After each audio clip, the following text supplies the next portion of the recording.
আগামী 16 জুলাই রথযাত্রা উৎসবকে সামনে রেখে সিপাহীজলা জেলার মেলাঘরে প্রশাসনিক প্রস্তুতি শুরু হয়েছে।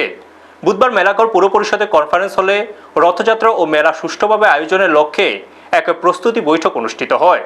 মেলাঘর পুর পরিষদের চেয়ারপারসন অনামিকা ঘোষ পাল রায়ের সভাপতিত্বে অনুষ্ঠিত বৈঠকে উৎসব ও মেলা কমিটির সদস্যদের পাশাপাশি প্রশাসনের বিভিন্ন দপ্তরের প্রতিনিধিরা উপস্থিত ছিলেন। বৈঠকে নিরাপত্তা ব্যবস্থা, যান চলাচল, পরিচ্ছন্নতা, স্বাস্থ্য পরিষেবা এবং অন্যান্য প্রয়োজনীয় বিষয় নিয়ে বিস্তারিত আলোচনা হয়। জানা গেছে 15 থেকে 23 জুলাই পর্যন্ত 9 দিনব্যাপী মেলা ও বিভিন্ন সাংস্কৃতিক অনুষ্ঠানের আয়োজন করা হয়েছে। 15 জুলাই রাজ্যের মুখ্যমন্ত্রীর হাত ধরে মেলা ও উৎসবের উদ্বোধন হওয়ার কথা রয়েছে।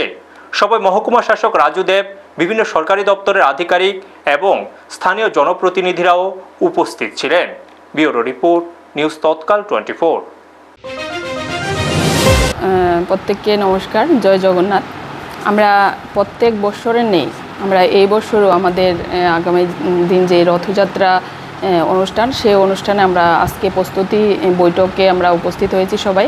আমাদের 15 তারিখ উদ্বোধন এবং 16 জুলাই আমাদের রথযাত্রা অনুষ্ঠান। সেই অনুষ্ঠান উপলক্ষে আমাদের আজকের যে বসা, প্রত্যেক বছরের থেকে এই বছরও যাতে আমরা আরও ভালোভাবে, আরও কালারফুলভাবে যেন আমরা এই অনুষ্ঠানটা করতে পারি, তার জন্য আজকে এই বসা।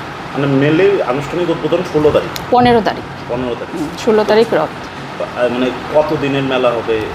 আমাদের প্রত্যেক বছর আমরা 9 দিন যাবৎ আমাদের এই সাংস্কৃতিক যে অনুষ্ঠানটা সেটা চলে এবং এই বছরও অন্যান্য বছরের মতোই আমাদের এই বছরও সেই মেলাটা আমাদের চলে।